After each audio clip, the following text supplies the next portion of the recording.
All right. Today, we're going to tackle a huge topic, corruption, but probably not in the way you're used to thinking about it.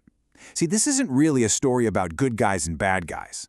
It's a story about the invisible infrastructure that shapes all of our decisions, and that infrastructure is trust. So let's start with a big question. For decades, the whole fight against corruption has been framed as this big moral crusade.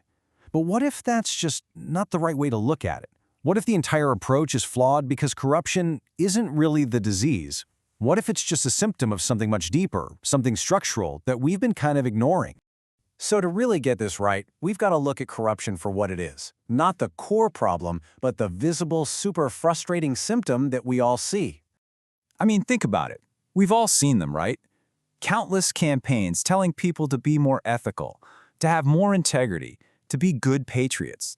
They're full of these powerful messages, but year after year, the problem is still there. If just telling people to be better was the answer, you'd think we'd have cracked this by now. So the fact that we haven't, that is the real puzzle we've got to solve. And that leads us straight to the real diagnosis, the underlying condition, the root cause. It's not a moral failing, it's a trust deficit. And this is the core idea we're going to spend the rest of our time unpacking. Now, this is where things get really interesting, because we have to redefine what we even mean by trust. We usually think of it as a feeling, something warm and fuzzy, but that's not what we're talking about here. In this context, trust is way more practical. It's just the simple, kind of boring expectation that the rules are the same for everyone, that institutions will do what they're supposed to do, and that the whole system is, well, predictable. And this just lays it out perfectly. It's like a tale of two completely different worlds, right?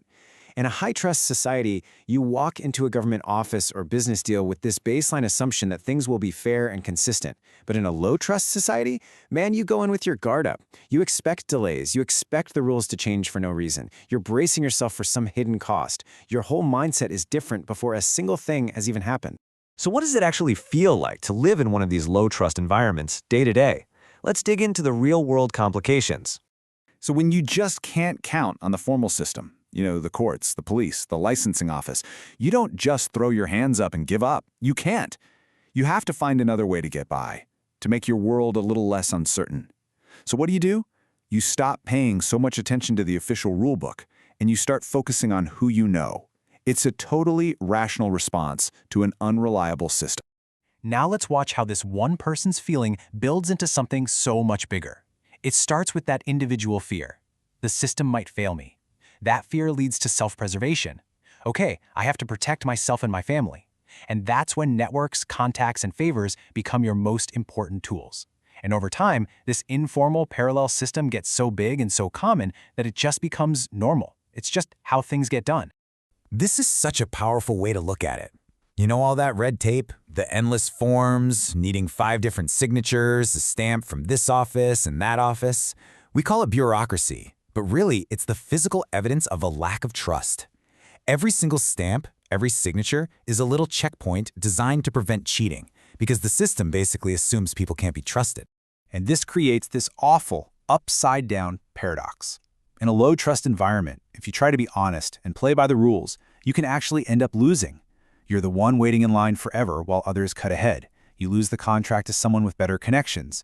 Meanwhile, the person who bends the rules, who pays the bribe, they get things done. And they're not seen as corrupt, they're seen as smart or practical. The system itself ends up punishing honesty. So you end up trapped in this vicious cycle that just feeds on itself. Low institutional trust makes people turn to these network-based corrupt solutions. But that corruption makes the institutions even less trustworthy, which in turn reinforces the need for more of that defensive, corrupt behavior. It's a downward spiral that's almost impossible for any one person to break out of. Okay, so if that's the diagnosis, and it sounds pretty grim, what's the treatment? How in the world do you fix a problem that's this deep? Let's take a look at the prescription. First, we have to be super clear about what doesn't work, because we just keep trying these things. More ethical lectures, symbolic poster campaigns, and asking people to be virtuous in a system that doesn't protect them. It's like asking someone to be brave without giving them a shield. It's not just ineffective, it's just plain unfair. The real key, the real solution, has to be structural. What works is making institutions predictable. You reduce the power of individuals to make arbitrary decisions by automating processes. You create real consequences for institutions, not for citizens, when timelines aren't met. You design systems where following the rules is actually the easiest and most effective path. And you make all this performance visible so trust can be built on evidence, not just faith. This leads us to the final fundamental principle that really underpins this entire argument. It's the long-term prognosis for how you build a high-trust society. You can't just tell people to trust their institutions. Trust isn't a belief system, it's an experience. It's the result of hundreds of small, boring, predictable interactions where the system just works the way it's supposed to. It's earned through reliability, one transaction at a time. And that leaves us with this final, really powerful thought. If we want people to act with integrity, we must first build systems that offer them security. The security of knowing that the rules are fair, that the processes are predictable, and that honesty will not leave them vulnerable. That's how you build a real infrastructure of trust.